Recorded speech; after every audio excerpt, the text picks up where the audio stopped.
ఇచ్చేశారు. అట్లనే కమ్మల వెంకటరమణ అన్న ఎక్స్ సర్పంచ్ గారు 51,116 రూపాయలు ప్రకటించినారు. దాంట్లో 16,000 చిల్లర ఆల్రెడీ పే చేశారు. నెక్స్ట్ మారిశెట్టి చంద్రమోహన్ అన్న గారు 10,116 అన్నది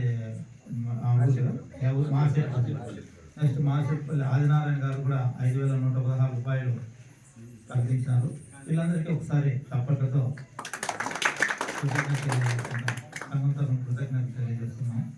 అలాగనే తవరం వేణుగోపాల్ అన్న గారు కూడా 50,116 రూపాయలు విరాళాన్ని ప్రకటించినారు. అలాగనే పసుపులేటి హరికృష్ణ 5,116, మారిశెట్టి అంజనప్ప 5,116, మారిశెట్టి వేమనారి 2,116, గార్ల చంద్రశేఖర్ గొర్ల చంద్రశేఖర్ అన్నగారు 10,116 రూపాయలు విరాళంగా ప్రకటించారు. నెక్స్ట్ మారిశెట్టి నవీన్ 2,116 విరాళంగా ప్రకటించారు. వీళ్ళందరికీ పేరు పేరున ఒకసారి సంఘం తరఫున ధన్యవాదాలు. ఈ విధంగా ఒక యజ్ఞాన్ని మనం తీసుకున్నప్పుడు ఒక ఐకాన్ కదిలో వస్తే ఆ విగ్రహాన్ని చూస్తే ప్రతి ఒక్కరికి ఒక ఆనందం కలుగుతుంది.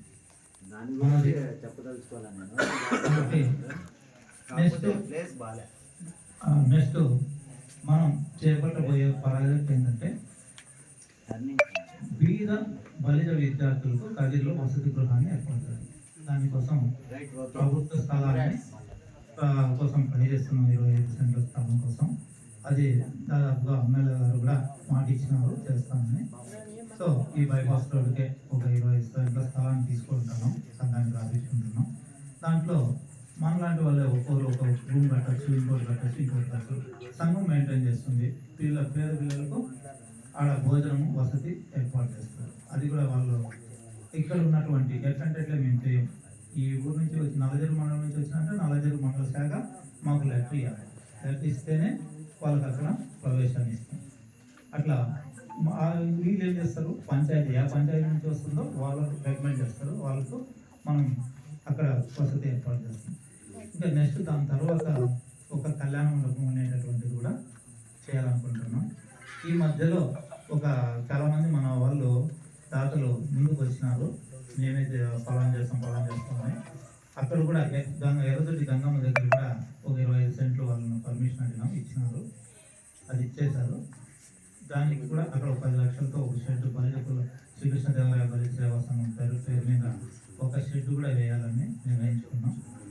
ఈ విధంగా ఒక్కొక్క కార్యక్రమాలు అయితే స్థిరమైనటువంటి శాశ్వతమైనటువంటి పనులు చేస్తున్నాం. దాంతోపాటు రక్తదానాలు, చలివేంద్రాలు ఇలాంటివి చిన్న కార్యక్రమాలు అప్పుడప్పుడు చేస్తుంటాం. అవన్నీ తాత్కాలికమే. కానీ కులానికి ఏదైనా శాశ్వతంగా మనం చేయాలంటే వసతి గృహంలో ఒక రూమ్ మన పేరు మీద కట్టించవచ్చు. అది ఆ రూమ్ వాళ్ళ పేరు మీదనే అలవాటైతుంది. తరతరాలు కూడా మన పిల్లలు దాంట్లో కుంటి కలుపుకోవడానికి అవకాశం కలుగుతుంది. సో ఇలాంటి శాశ్వతమైన పనులు మనము చేసుకుంటూ వ్యక్తిగతంగా ఉండే సమస్యను తీర్చుకుంటూ సామాజిక అభివృద్ధి కార్యక్రమాలు, సేవా కార్యక్రమాలు నిర్వహించుకుంటూ సంఘం ముందుకు పోయి మంచి పేరు సమాజంలో ఇతర కులస్తులు మన సంఘాన్ని, మన కులాన్ని మనం గౌరవించాలి, ఇతర కులాలను కూడా గౌరవించాలి. మనం అలా సమాజంలో మంచి పేరు తెచ్చుకుంటూ ప్రజలు ఐక్యంగా ముందుకు నడవాలనేదే సంఘం యొక్క ప్రధాన లక్ష్యంగా భావించాలని కోరుతూ ఈ అవకాశం ఇచ్చినటువంటి, ఈ ఆతిథ్యం ఇచ్చినటువంటి ఎర్రగుంటపల్లి గ్రామ బలిజ కులస్తులందరికీ శ్రీకృష్ణదేవరాయ బలిజ సేవా సంఘం తరఫున మరొక్కసారి